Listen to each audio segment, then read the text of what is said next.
Hola, bienvenida, bienvenido a esta unidad. En esta unidad vamos a hacer dos técnicas en una, ¿vale? Por eso he puesto unidad 5 y 6. Vamos a hablar de la comunicación. La base de las relaciones se asienta en la comunicación. Tener una buena comunicación con los demás te va a ayudar a mejorar tus relaciones. Muchos de los conflictos, fíjate, se crean porque hay algún fallo en la comunicación. Así de importante es este tema. ¿Qué es lo que vamos a ver? Pues mira, vamos a hablar de la comunicación verbal y no verbal, de qué es la asertividad, qué tipos de mensajes enviamos y cómo utilizar mensajes del yo. Y por último vamos a hablar de la escucha activa. Coge papel y boli, que empezamos. Mira, no comunicarse es imposible. Nos estamos comunicando todo el tiempo a través de todo lo que hacemos, de nuestras palabras, de nuestros gestos, de todo, ¿vale?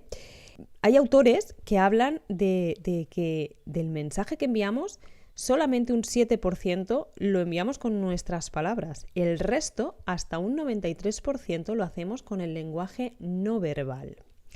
Esto significa que cuando le hablamos a otra persona, solamente le llega un 7% del mensaje que voluntariamente queremos enviarle. El resto es involuntario.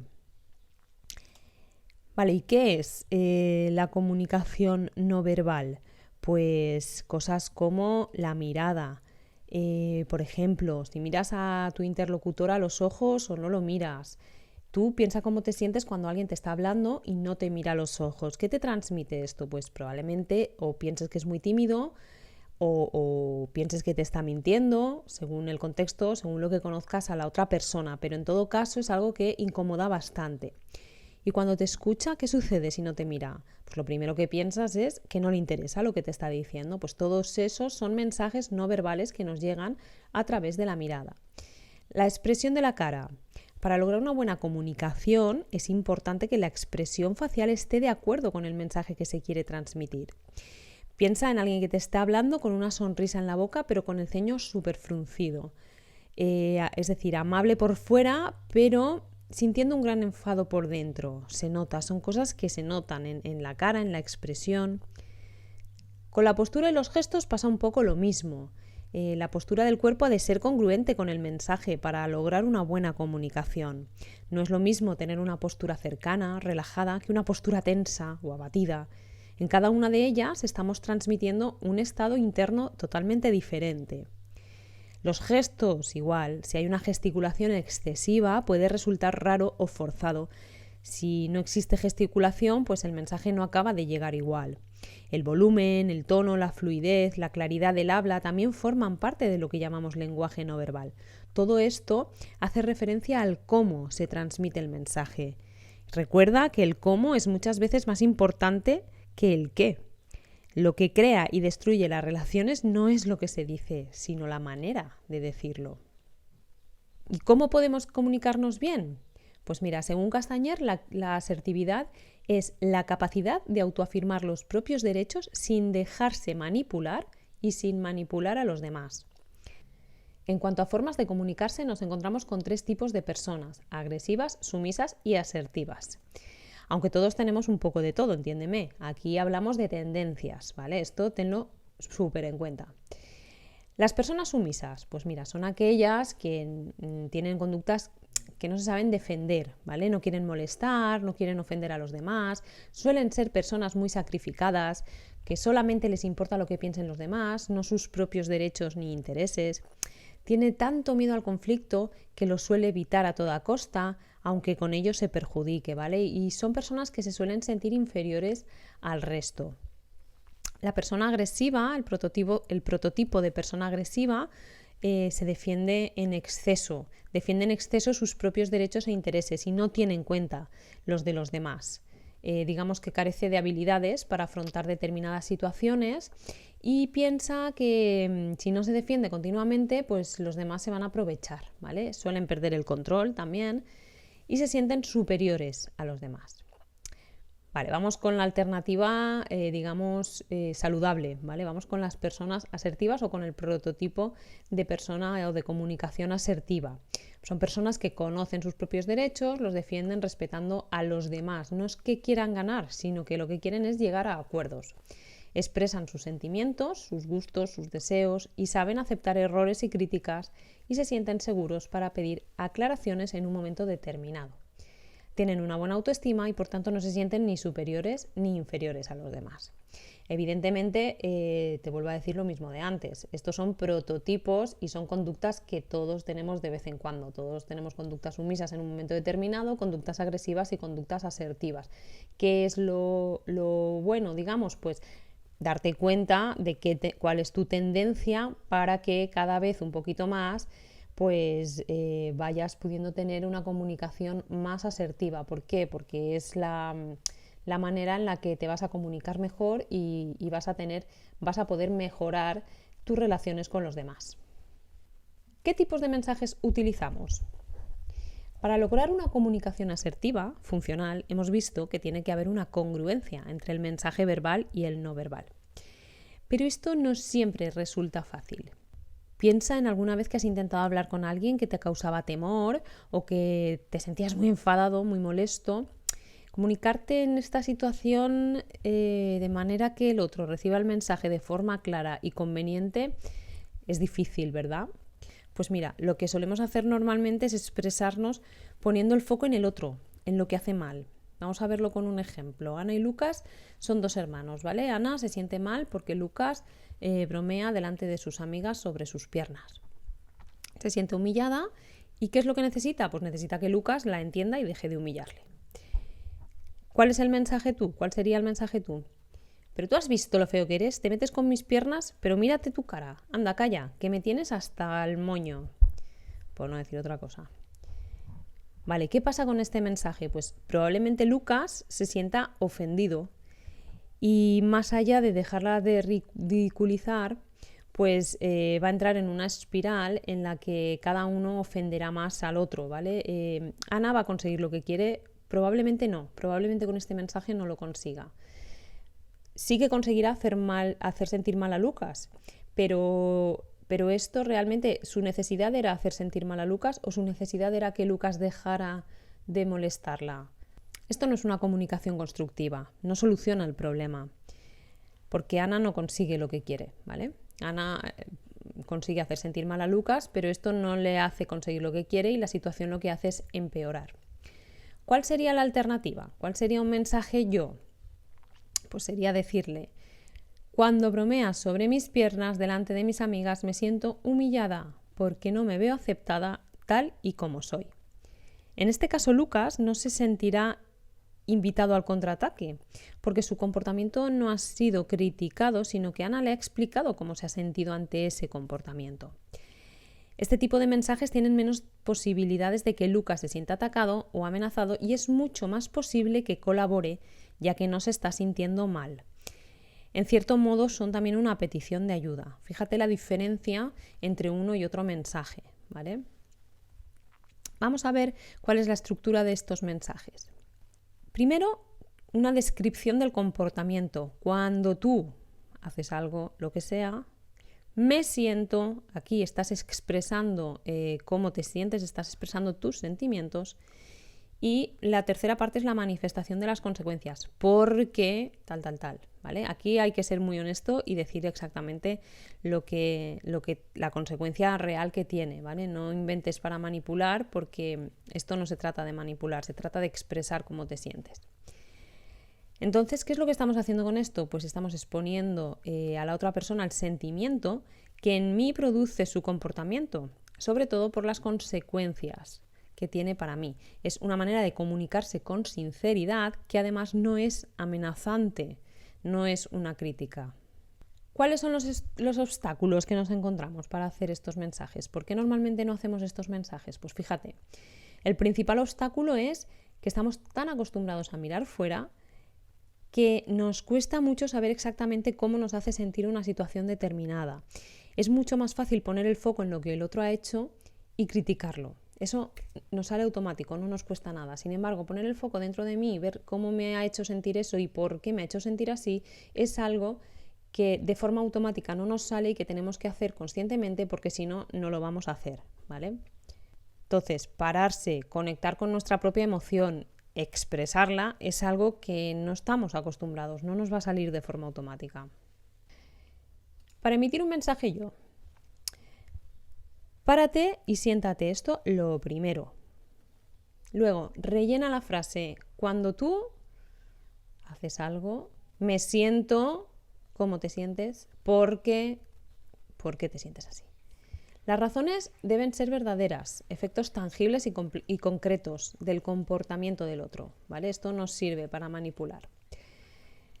No esperes que estos mensajes funcionen siempre de la manera que tú quieres, es decir, no esperes que siempre la otra persona cambie su comportamiento. A veces lo hará, pero otras veces no. Pero esto en todo caso ya depende de la otra persona y no está en tu foco de control, ¿vale? Lo que depende de ti es comunicarte de una forma adecuada. Y asume que después las cosas pueden ser como te gustarían o no. En todo caso, hacerlo así te va a ayudar a ti a comunicarte mejor y lo que hace el otro depende del otro. También puede servir para comunicar cosas positivas, no solo para comunicar algo que nos ha dolido, sino para comunicar algo que nos ha hecho sentir bien. También es un mensaje estupendo. Vamos a ver los beneficios. Los mensajes del yo ayudan a expresar tus sentimientos y a mostrarte tal y como eres. Te ayudan, por tanto, a estar conectado con tus propias emociones y con tus necesidades. Y como no estás atacando a la otra persona, hay menos probabilidad de dañar la relación. Vale, vamos a hacer un ejercicio en el que tomarás conciencia de cómo están siendo tus interacciones con los demás, ¿vale? Se trata de hacer una tabla de registro con 3 columnas. En la primera columna vas a anotar las situaciones comunicativas. ¿Qué es una situación comunicativa? Pues, por ejemplo, cómo saludas a un familiar o a un amigo o una amiga. Si cuando ya volvamos a clase, como ahora estamos en confinamiento, pues tiene que ser un poco reducido. Cuando ya volvamos a clase, cómo entras en clase, cómo te relacionas con el alumnado, ¿vale? Una situación comunicativa, como digo, sería pues cómo saludas. Si te hacen una petición, cómo respondes a esta petición. Si haces tú la petición, cómo pides las cosas, ¿vale? Estos serían las diferentes situaciones que tienes que ir registrando a lo largo del día. El mensaje verbal sería el qué. ¿Qué es lo que estás diciendo? ¿Qué palabras estás diciendo exactamente? Si es un mensaje muy largo, pues haz un breve resumen, ¿vale? Y el mensaje no verbal sería el cómo. Cómo te estás expresando, cómo estás diciendo las cosas. Aquí, si quieres, te puedes ayudar de algún emoji. Pues si estás poniendo esta cara, por ejemplo, de cabreo, pues estás enfadada. Si estás asustada, sorprendida, o si estás aburrido, o si estás, en fin, que cediendo en algo, por ejemplo, o por el contrario, estás sonriente. ¿Vale? Se trata de, pues eso, de utilizar todo el registro de los emojis para que te ayuden a ver cuál es tu actitud en ese momento. Una vez tengas el registro ya hecho, lo que vas a hacer es preguntarte en qué situaciones estoy siendo agresivo o agresiva, ¿vale? Pues de todo ese cuadro, cuáles son las situaciones comunicativas en las que te estás mostrando con agresividad. Y esto es muy interesante. Observa qué intención positiva tiene este comportamiento. ¿Por qué? ¿Cuál es la ganancia secundaria que estás obteniendo con esta agresividad? Aquí puede aparecerte cualquier cosa, ¿vale? Desde tener el control, sentirte seguro, sentirte independiente, que te dejen tranquila, tranquilo, poner límites. Se trata un poco de descubrir en estas situaciones que te has mostrado con agresividad cuál es el beneficio o la ganancia secundaria que obtienes, ¿vale? ¿Qué intención, dicho de otra manera, qué intención positiva tiene el comportamiento? Una vez hayas detectado todo esto y hayas reflexionado sobre ello, agradece la ayuda que te han prestado estos comportamientos, honra esta intención positiva que tenían y piensa de qué otras maneras podrías conseguir lo mismo, la misma ganancia, pero de una forma más saludable para ti y para tus relaciones. Esto es muy interesante porque cuando conseguimos hacer esto, de alguna manera nos damos cuenta de que detrás de muchas de las conductas que tenemos, al final solo hay una intención positiva que es muy noble, aunque estemos perdiéndonos en las formas o aunque no lo estemos haciendo bien. Entonces, darnos cuenta de esa intención positiva, de alguna manera nos libera de tener que seguir con esa conducta. Y entonces, ¿nos libera para qué? Pues para poder tener otros registros, para poder hacer las cosas de otra manera con la misma intención positiva y obteniendo los mismos beneficios. Vale, vamos con la segunda parte del tema, que sería la escucha. Hemos hablado de cómo nos comunicamos y ahora vamos a ver cómo escuchamos. Fíjate, ¿qué no es escuchar? Pues escuchar no es lo mismo que oír. Oír es un proceso fisiológico. No está bajo nuestro control voluntario. Sucede, queramos o no queramos. Estamos oyendo continuamente, ¿vale? Pero escuchar no es un proceso automático. Es un proceso psicológico que requiere voluntad. No es un proceso natural que no necesita ser aprendido. Todos tenemos orejas, pero no todos sabemos escuchar de verdad. Requiere cierto aprendizaje, ¿vale? Y escuchar no es esperar a que el otro termine de hablar. ¿Qué es la escucha activa? Pues mira, la escucha activa es estar presente. Cuando escuchas a alguien, esto es un truco, ¿vale? Para estar verdaderamente presente. Cuando escuches a alguien, piensa que esa persona es lo más importante para ti en ese momento. Y este pensamiento va a hacer que estés verdaderamente presente. Capta el contenido del mensaje, el qué, el cómo, el cuándo. Importante no juzgar según tus creencias lo que el otro o la otra te está contando, porque muchas veces estos juicios nos salen de forma automática. Para esos juicios. Asentir con la cabeza es una buena manera de mostrarle a la otra persona que estás escuchándole, que estás entendiéndole. Decirle frases del tipo, muy bien, genial, sí, te entiendo. Algo que le dé feedback para que sepa que sí, que realmente estás ahí. Parafrasear de vez en cuando. Parafrasear significa repetir con tus propias palabras lo que te acaba de decir. Por ejemplo, vale, lo que me estás contando entonces es que estuviste en Mallorca y lo que sea, ¿vale? En una frase haces un resumen de lo que te ha contado. Hacer uso de las preguntas es muy importante para clarificar lo que la persona te está contando. Esto le da la oportunidad de rectificar malos entendidos y además le ayuda a organizar la información, porque no la estamos distorsionando nosotros con nuestros prejuicios, sino simplemente estamos intentando aclarar las cosas, ¿vale? Y hacer rapport. Ahora vamos a ver lo que es el rapport, lo vamos a ver más detenidamente porque es súper importante. ¿Qué es hacer rapport? Si buscas en el diccionario la palabra rapport, te dirá que es el fenómeno en el que dos o más personas sienten que están en sintonía psicológica y emocional.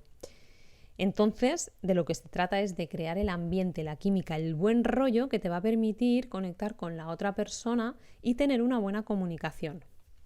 Según la PNL, los pasos para hacer rapport son dos. Primero acompañar y luego dirigir. Vamos a ver qué es cada uno.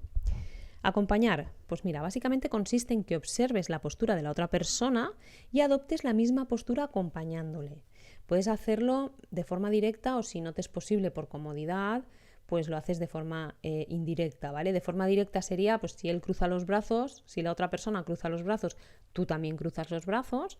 Y de forma indirecta sería, cuando cruza los brazos, tú cruzas las piernas, ¿vale? Es decir, es adoptar la misma postura pero con otra zona del cuerpo. ¿Por qué? Pues porque esto debe ser algo cómodo. Imagínate que estás haciendo rapport, pero pues llevas una falda cortita y entonces la otra persona abre mucho las piernas y a ti, pues por lo que sea, en ese momento no te viene bien hacerlo. Pues no lo haces con la misma zona del cuerpo, lo haces con los brazos, ¿vale? Entonces tiene que ser algo cómodo, tiene que ser algo natural y no tiene que ser forzado, porque entonces es un teatro y no funciona, ¿vale? Y luego también es muy importante ser respetuoso y no acompañar cosas pues, como tics o tartamudeos o respiración ansiosa, etc. Una vez se ha establecido este acompañamiento, la segunda fase es dirigir, ¿vale? Entonces, lo que haces es cambiar tu postura y comprobar que la otra persona a su vez te está acompañando a ti. Es decir, que cuando tú cambias la postura, la otra persona también lo hace. Si no lo hace, volvemos al paso anterior y volvemos a acompañar. En el momento en el que sí lo haga, en el momento en el que se ha establecido el rapport, la danza ya se empieza a bailar sola, ¿vale? Y digamos que ya se ha establecido la sintonía necesaria para poder llegar a acuerdos, tratar un tema difícil, mejorar la relación con esa persona, etc. ¿Con qué obstáculos nos encontramos? A veces nuestras propias emociones pueden ser un obstáculo. Si, por ejemplo, lo que te están contando despierta alguna emoción en ti, esto puede dificultar que tomes distancia para hacer una buena escucha. Por ejemplo, imagínate que estás atravesando un mal momento con tu pareja, ¿vale? Y una amiga te cuenta pues, que se está separando o que se ha separado. Probablemente esto active tu propio miedo y entonces este miedo dificulte que la escuches con la atención que merece, ¿vale? Estás más atenta a tu propia emoción sin darte cuenta que a lo que te está contando. O si te habla, por ejemplo, de algo con lo que no estás de acuerdo, pues puede que active tu rabia y todo esto puede hacerte de ruido interno y dificultarte la comunicación. Los propios prejuicios también son otro de los grandes obstáculos. Encasillar al otro, sacar conclusiones, juzgar lo que dice, todo esto también puede impedir una buena comunicación. Y por último, las preocupaciones. Las preocupaciones propias nos hacen muchas veces de ruido. A veces estamos tan ensimismados en nuestros propios problemas que no damos cabida a lo que la otra persona nos está contando. Fíjate, pensamos 4 veces más rápido de lo que hablamos. Y esta ventaja podemos usarla para crear un clima de escucha activa o para divagar y abstraernos en nuestros propios problemas, ¿no? Pues entonces, depende de cómo utilicemos esto, haremos una buena escucha o no. Bien, pues como resumen de todo este tema, la clave para una buena comunicación. Por un lado, ser asertivos, usar mensajes del yo cuando quiero expresar mis necesidades. Y, por otro lado, hacer una buena escucha activa. Fíjate en la cantidad de malentendidos que se pueden evitar haciendo estas cositas que hemos visto en la unidad de hoy, en las 2 unidades de hoy. Fíjate lo importante que puede llegar a ser el cómo damos el mensaje, ¿vale? Entonces, cuidar estas cositas de la comunicación lo que nos va a permitir es mejorar nuestras relaciones de una forma automática. Y esto en clase se nota muchísimo. Entonces, todo esto para tus relaciones va a ser estupendo, pero cuando lo puedas llevar al aula, te vas a dar cuenta de que la relación y el clima va a mejorar de forma automática. Así que nada, nos vemos en la próxima unidad.